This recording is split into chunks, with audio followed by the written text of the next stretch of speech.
Good morning, everyone. So it was a Manchester derby. It was a shock. Liverpool, it looked like they're in trouble again. Chelsea's new era looks like it's beginning, and Arsenal still pull away at the top. So I will say this Premier League Saturday had everything, but we're going to start from the derby, the Manchester derby. And Manchester United beat Manchester City 2-0 in the 198th Manchester Derby at Old Trafford. And United's win came in Michael Carrick's first game back as head coach until the end of the season. So the goals were scored by Brian Mbomo, Patrick Dorgu. Goals were scored in the second half because the first half the scoreline was 0-0, and in the second half, Brandon Mbeumo scored the first goal for Manchester United in the 65th minute. Patrick Dorgu, he scored the second goal in the 76th minute. And even, oh my God, okay, so a third goal was scored, but it was disallowed due to offside. So what does it mean? Right now, well, the victory moves Manchester United into the top four and simultaneously hampers City's title bid. Well, let's take a look at the table, the Premier League table. Of course, Arsenal, they're leading the table with 50 points. Oh, Man United, they are now in fifth place with 35 points. So, what are the other headlines, the other news that's out there after Man United's victory over Manchester City? So, the it we will start from ESPN. ESPN wrote Michael Carrick masterminds Man United derby win over Manchester City. I'm sure many people expected Manchester United to lose the game at Old Trafford, but it's what you get with Man United because you never know what to expect, and that was unexpected. That was entertaining, and I'm sure that made many Arsenal fans, if not all, very happy. The fact that Manchester City lost to Manchester City lost to Man United. So when it comes to the article, well, it's for instance, it tells us that Erling Haaland's substitution was cheered by the Old Trafford faithful, who then saw Diallo hit up right while Mason's goal was ruled out for another offside in stoppage time. I thought it was 3-0, but then it ended up being 2-0. So, in a nutshell, Michael Carrick was able to achieve his first victory, and it's not just against anything. He was able to do it against Manchester City, and I'm sure that means a lot. So, PremierLeague.com tells us that Michael Carrick, he was a manager. Okay, so he was previously Man United's caretaker manager for 3 games in 2021, and he oversaw an impressive first half display that went unrewarded with Harry Maguire hitting the crossbar, while Ahmad and Bruno Fernandes had goals disallowed for offside. Okay, so over here, the article is explaining yesterday's match. Um, so Brian Mbomo, his finish was calm and he was able to, you know, to put the ball inside the nets, and that gave Manchester United the lead. Donnarumma, he had Tapari Dorgu's attempt from a tight angle, while Ahmad was denied by the offside flag when he struck. So Donnarumma was also impressive. I mean, especially I remember him blocking. Whose attempt was that? Was that Casemiro's? But Donnarumma did a great job yesterday. Of course, the article tells us that it's been a whirlwind a few days on the red side of Manchester after Darren Fletcher oversaw two disappointing results in the aftermath of Ruben Amorim's dismissal. His former midfield partner Carrick was brought in to steady the ship until the end of the season. So we will see Michael Carrick at Manchester United until the end of the season. Carrick set the Red Devils up in a 4-2-3-1 shape with Mbomo playing as a center forward. His movement against Man City's aggressive high line created plenty of openings for Dorgu and Ahmad on either flank. Um, so over there, what I just read was information about yesterday's information about yesterday's formation. It sounds funny when I say it. So, what are the key facts? Man United have lost just one of their last 6 games against Man City in all competitions. They were able to win 3 of their last games against City. Um, and they drew 2. So with this, their first victory against the citizens at Old Trafford since January 2023. So they beat City 2-1 in 2023, and this will be their first victory at Old Trafford against their City rivals. So, of course, Michael Carrick remains unbeaten as a Man United manager. In the meantime, no opponent has Pep Guardiola lost more games in his entire managerial career against Manchester United. So 10 defeats also versus Liverpool and Tottenham. Now, let's talk about Haaland. Of course, he did not score yesterday. And the reports tell us that he only had 14 touches in this game, and it says that he has gone 7 consecutive appearances without a non-penalty goal in all competitions. I'm sure he'll get back to his impressive form. I don't think we should worry that much about Haaland because that man is he's skilled. He knows how to score. The headline from Reuters says Arsenal held but got 7 points clear. Carrick inspires dominant derby win for Manchester United. Of course, Arsenal, I feel like they should have won the game. They did not, but like it's okay. They're still, the leaders. They're still in first place. So they were held to scoreless draw by Forest, but they still go 7 points clear. And Carrick's return it inspires dominant United derby, Manchester derby win, and Chelsea and West Ham secure crucial victories. The thing is, Arsenal they could have gone 9 points clear with a win at Nottingham Forest, but they were only able to secure a draw, and well, Mikel Arteta just became uh, would not became they were just unable his team was unable to score any goals. So after the match, Arteta said we tried to at the end to find a goal. I don't think we conceded a single shot again, but that's the margins, and we did not find a way to win it. That's what he had to say. Um, so, and let me share what Karik said after the game. He said today was special. Indeed, it was. It's one result, but it needs to be a regular feeling with that level of performance. And when it comes to Manchester City, of course, their captain Bernardo Silva, he said, "A really bad game from us. They were much better than us and deserve to win today." Okay, now let's go to Liverpool. Of course, Liverpool they led by Florian by the goal scored. Okay, they started leading thanks to Florian versus goal. Uh, uh, but then the end result was a draw, so I don't think that makes them happy. Yeah, maybe let me read some of the headlines from yeah the headlines for Liverpool maybe, but uh, I'm trying to decide whether okay.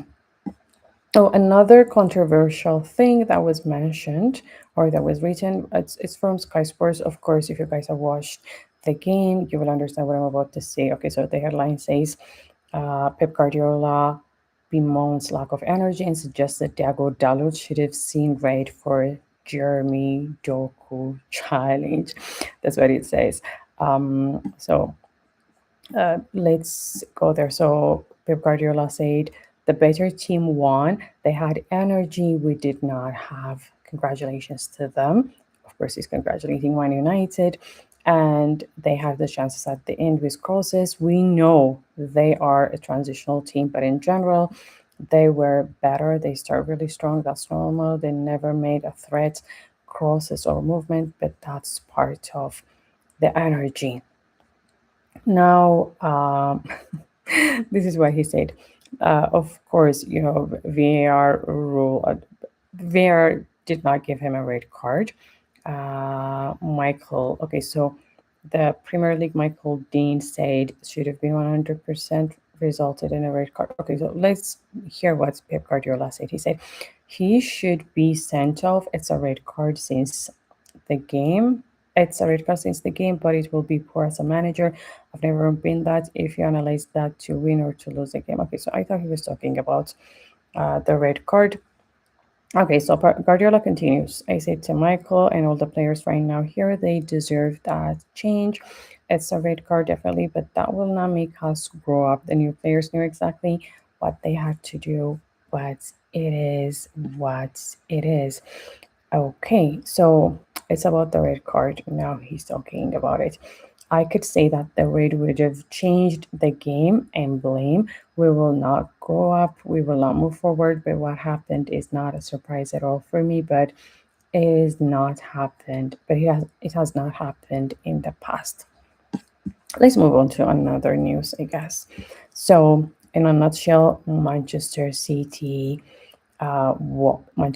lost to Man United at Old Trafford.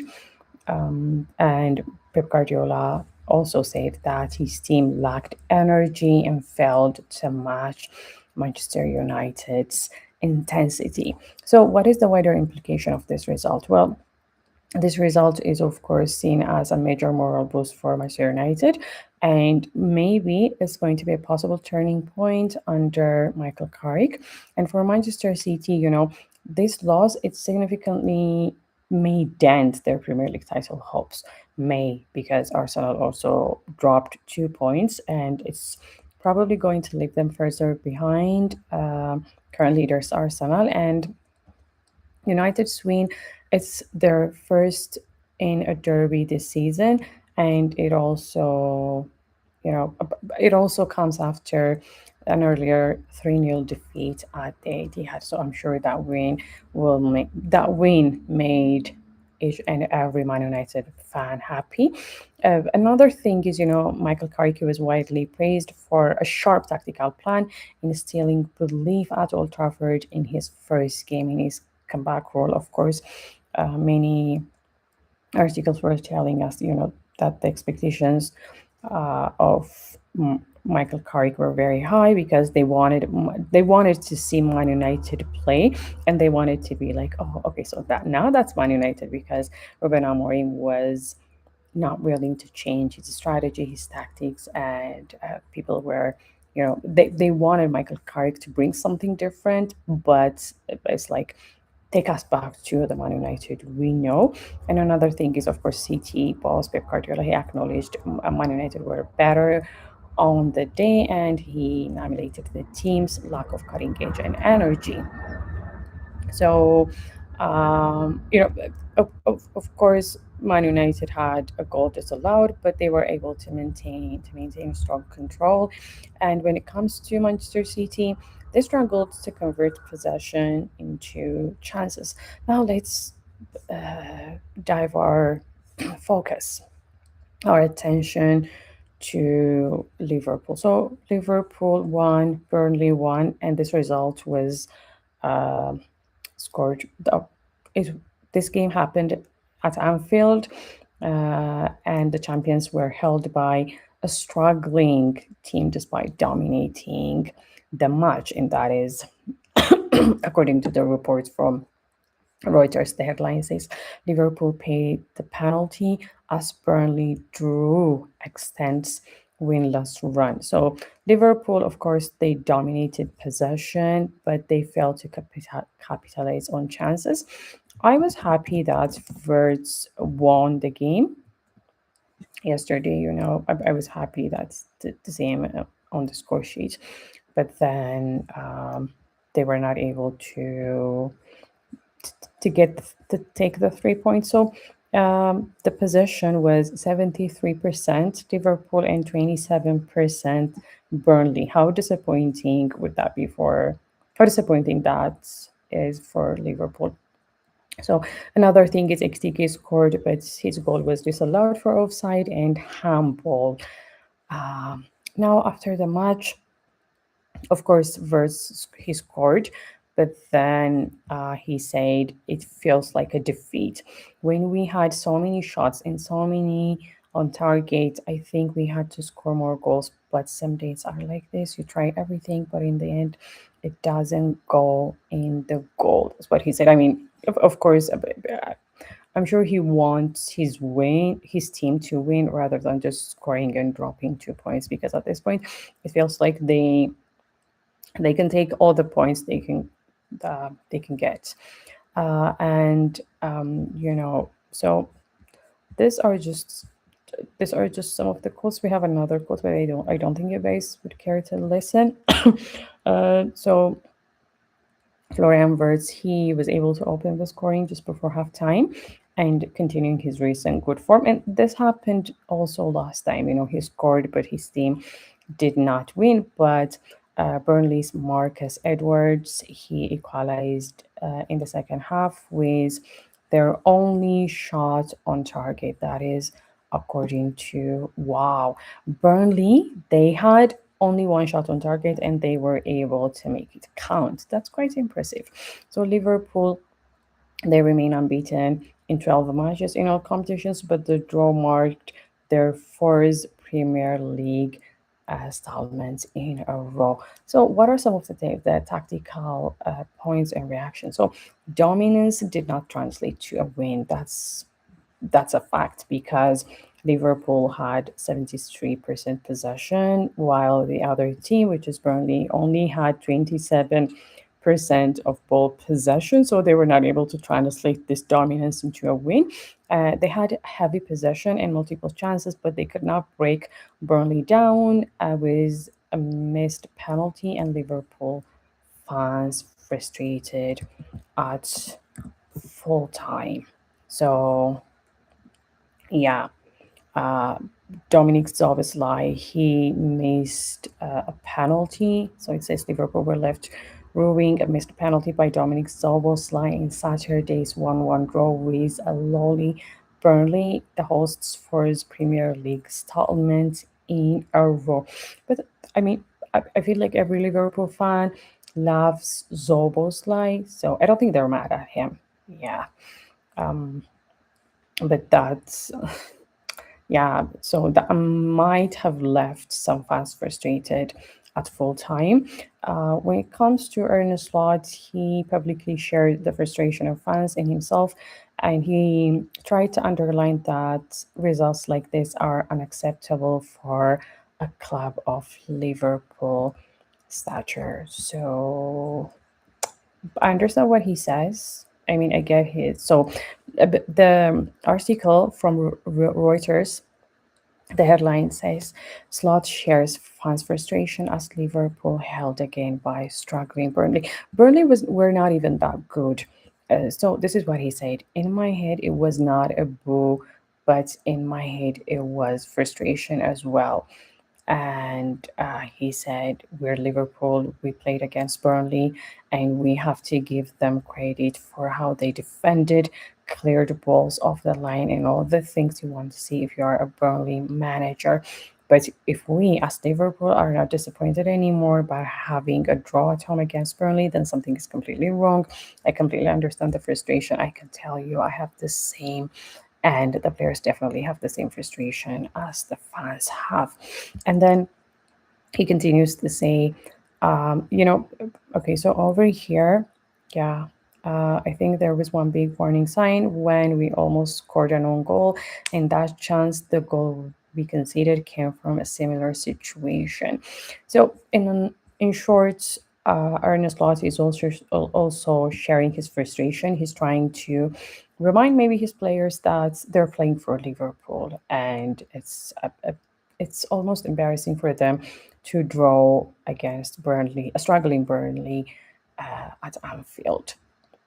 So some supporters, some of them voiced displeasure at another dropped home result, particularly against, promoted sides. And well, Dominic Szoboszlai's penalty, it hit the crossbar, and Liverpool, they wasted also other opportunities, including efforts blocked on the line or the attempt that was disallowed by that was disallowed, which was scored by Ekitike. So, what are the implications?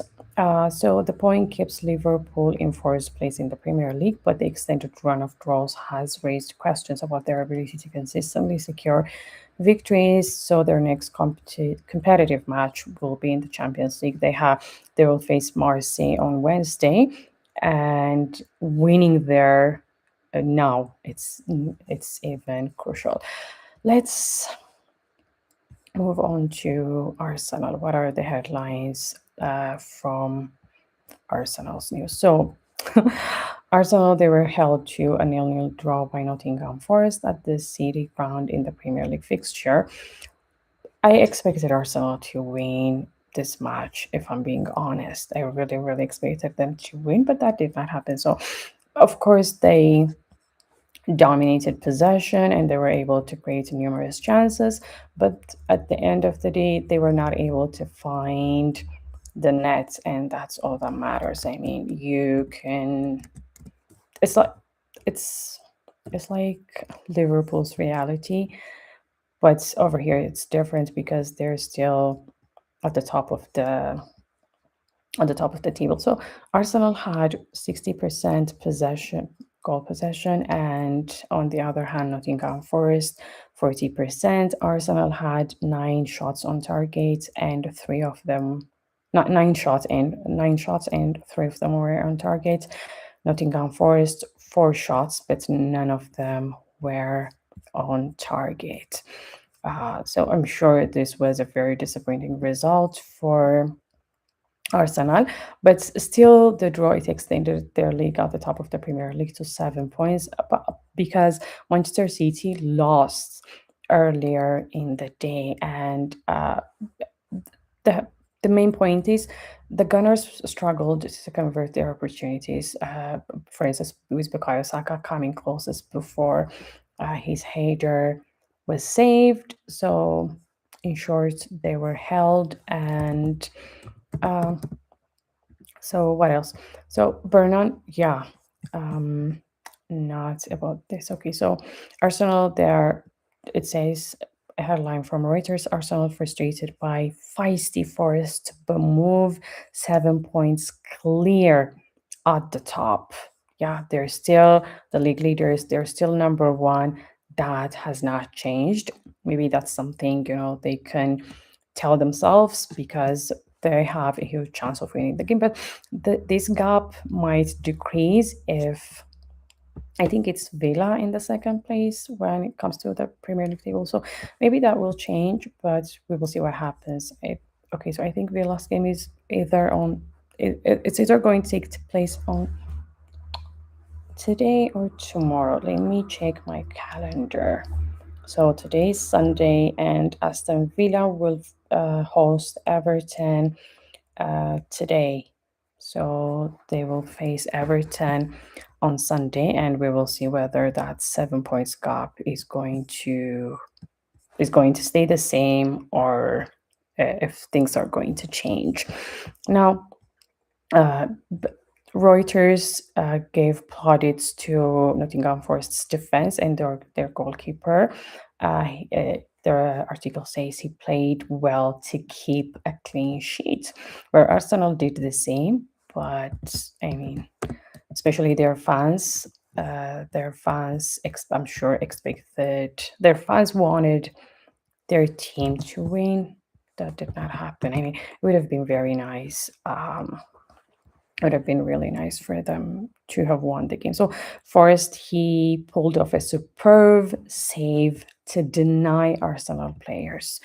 So what are the talking points? Well, now there is frustration in the title hands. Arsenal, they failed to capitalize on Manchester City's defeat, and this is not the first time that happened, because last time they, Manchester City lost the point. They dropped a point, and Arsenal were not able to again snatch 3 points. So this happened again, and a win would have put them 9 points clear, but now they are forced to settle for seven.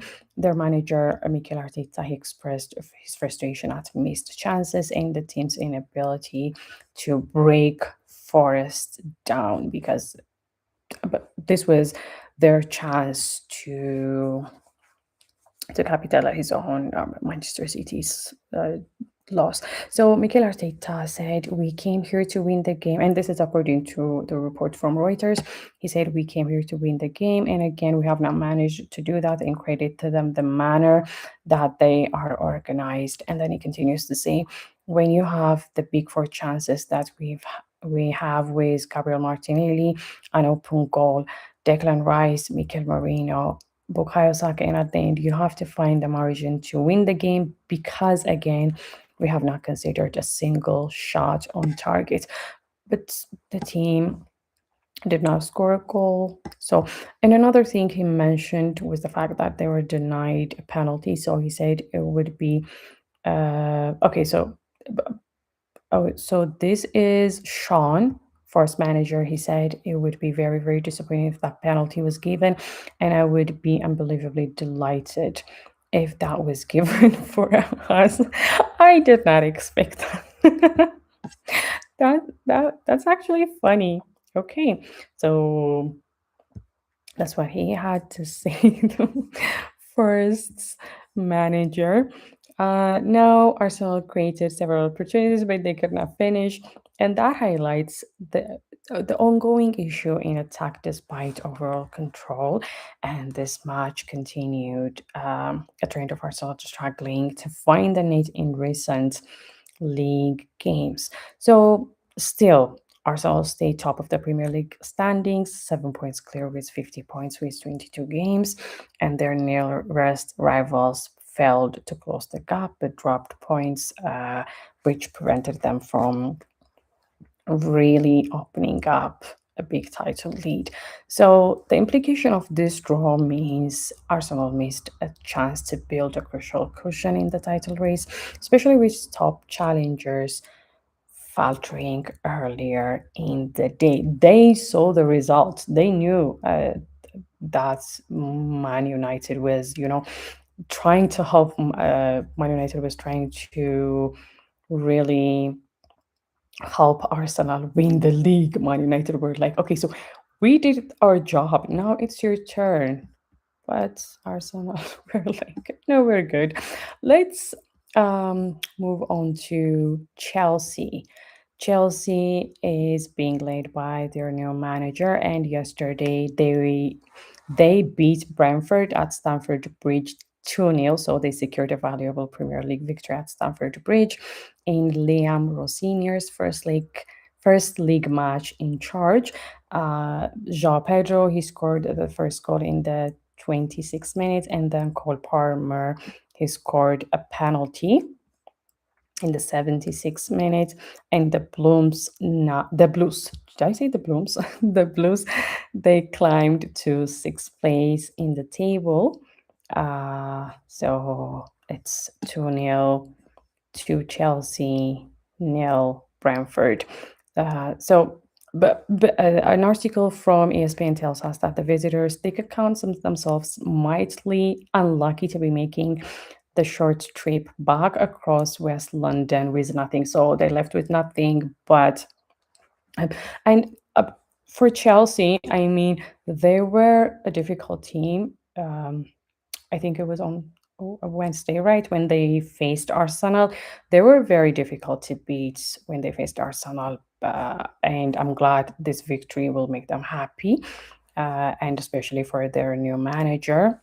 So the article says from ESPN, Pedro showed lightning quick thinking to score when I wanted to finish the sentence, but let's move on.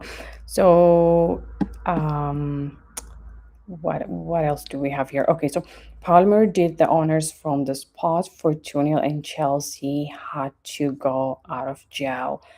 And let's take a look at the reports from Super Sports. So of course, Brentford dominated large periods, but they were wasteful in front of goal, which works in Chelsea's favor. While Chelsea managed only a handful of clear chances. That is what Supersport wanted to focus on. So the headline from Supersport says Chelsea ride luck to beat Brentford in Coach Rosinier's league debut. So that was Rosinier's first league match, and he claimed victory.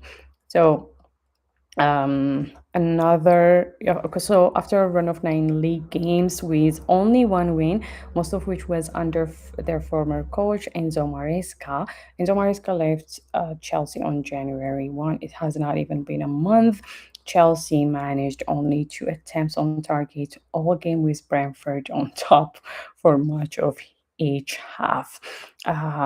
So uh I mean, what else do we have? What else do I want to share with you guys? Okay, so the Brentford coach after the game, he said, "We just were not clinical enough with the chances we had. We did not give up anything at the other end. I'm proud of the performance levels. The growth of the team is there for anyone else to see." But like, your team could play beautiful football, but at the end of the day, unless your team is able to score, then it's going to be a no. Because look at Arsenal. They could have easily taken advantage of City losing at Old Trafford, but they dropped 2 points again. Yeah, so there is that. And let's go back to another headline. So, not just another headline. So, the reactions. Rosenior, he admits their performance lacked fluency. So the new Chelsea boss, he acknowledged his side did not play free-flowing football, and he also pointed to an illness affecting several squad members as one reason for struggling in the second half, even though we got the job done. He said we got the job done, but we had problems, but still we got the 3 points, and at times that's all that matters. Um, so what does the reaction tells us from Chelsea fans? So reaction to the performance was mixed, with some praising the results and defensive solidity, and others are still unhappy with Chelsea's limited attacking sharpness and overall style. If you're a Chelsea fan, I'm going to say this: at least you guys won the match. But as a fan, you have the right to feel however you want to feel. So let's move on to the wider context and what it means for Chelsea. It was important. It was such an important win. This was Chelsea's first Premier League victory since mid-December, halting a worrying run of results, stabilizing their position in the top half. And another thing, we've got another news. So it's a transfer talk. Chelsea, they are reportedly pursuing Rennes defender Jeremy Jacquet. I hope I said his name correctly. So, with a potential fee of at least £55 million, as the club looks to strengthen defensively amid injury problems. Mm, so it says, the article is from Talksport. So it says Chelsea are told they must pay at least £55 million to sign key January transfer targets, and the player has informed Rennes. I hope I'm saying this club's name correctly, by the way. He informed his current club that he would like to join Chelsea this winter. But the Blues will have to fork out at least £55 million to sign the 20-year-old defender. So maybe we'll see this defender in Chelsea's jersey soon. But the thing is, according to Talksport sources, Rennes Someone tell me how to pronounce this club's name. So this team has now planned to sell this player, whose name is Jacquet, this month, who has a contract that runs until 2029. That's a very long time. Um, so the League One side are hoping for a record fee surpassing 64 million pound, which is going to be around 55 million. Okay, so it's 64 million euro, which is going to be around 55 million pound. Yeah, okay. So we have that. If you guys are interested to know, I mean, especially if you're a Chelsea fan, what are the expectations? Well, maybe Jeremy Jacquet will join your club. So I think I think that's it for today. Manchester United, congratulations. Arsenal, well, we expected more from you guys. And Chelsea, congratulations. So congratulations are in order for Chelsea and Man United. City, well, I still consider City one of the most powerful teams. Like whenever I watch a game, a City game, I feel like they're going to score. They're going to find a way to win. They failed to do that yesterday, and I'm sorry, City fans, but it was very entertaining to watch. So thank you for the entertainment, and see you in the next one. Bye bye. What? I did not.